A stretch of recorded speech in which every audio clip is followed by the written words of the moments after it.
Primer odlične prakse dostopnih aplikacij je zagotovo poučna mobilna igra FreeCycle, ki uporabnika ustvarjalno nauči pravilnega ločevanja odpadkov. Naredili so jo študenti podiplomskega študija Fakultete za računalništvo. Poučni videoposnetki in navodila igre so prirejeni tudi za gluhe in naglušne. FreeCycle lahko poiščete na spletu in namestite brezplačno. V okviru tega projekta smo se povezali, oziroma taka je bila projektna zahteva, da se povežemo z enim podjetjem z področja gospodarstva. To je bilo podjetje Celtra, ki je svojim strokovnim znanjem pomagalo pri razvoju in s platformami različnimi mobilnimi, na katerih smo testirali igro. Druga sodelujoča organizacija pa je bila Zveza društev gluhih in naglušnih Slovenije, v povezavi s katerimi naj bi v okviru tega projekta reševali nekatera odprta družbena vprašanja in konkretno pri implementaciji te igre smo naslovili to ranljivo skupino gluhih in naglušnih in prilagodili igro tudi tej populaciji, zato da lahko jo uporabljajo in se učijo tudi oni.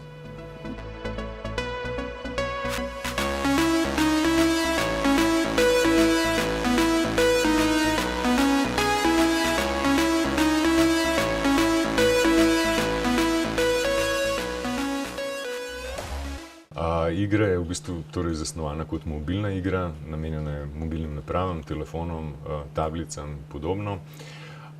Sama zasnova igre je narejena tako, da je v bistvu večina zaslona pokrita s tekočim trakom, po katerem prihajajo različni odpadki.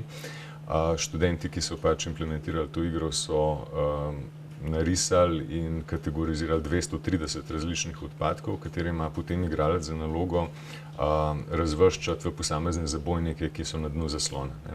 Ti zabojniki so tipični zabojniki za ločevanje odpadkov, se pravi za papir, za splošne smeti, za embalažo, za steklo, za biološke odpadke. Kot posebna kategorija odpadkov so pa razvrščeni tudi odpadki za odvoz, za kosovni odvoz.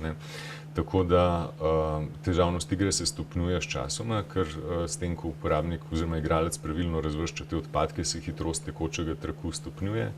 Vsak pravilno razvrščen odpadek je vreden določeno število točk, tako da to je končni rezultat igre. Ob vsakem nepravilnem razvrščanju odpadka pa se igra ustavi in odpre se izobraževalni posnetek. Tu pride do izraza v bistvu zlasti podpora tudi za gluhe in naglušne.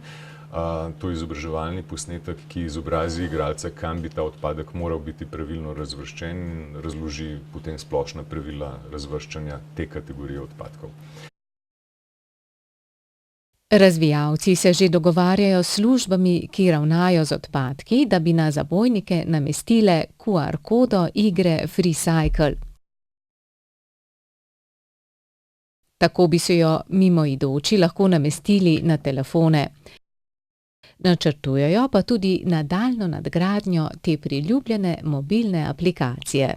Druga različica naj bi bila pripravljena v letu 2019.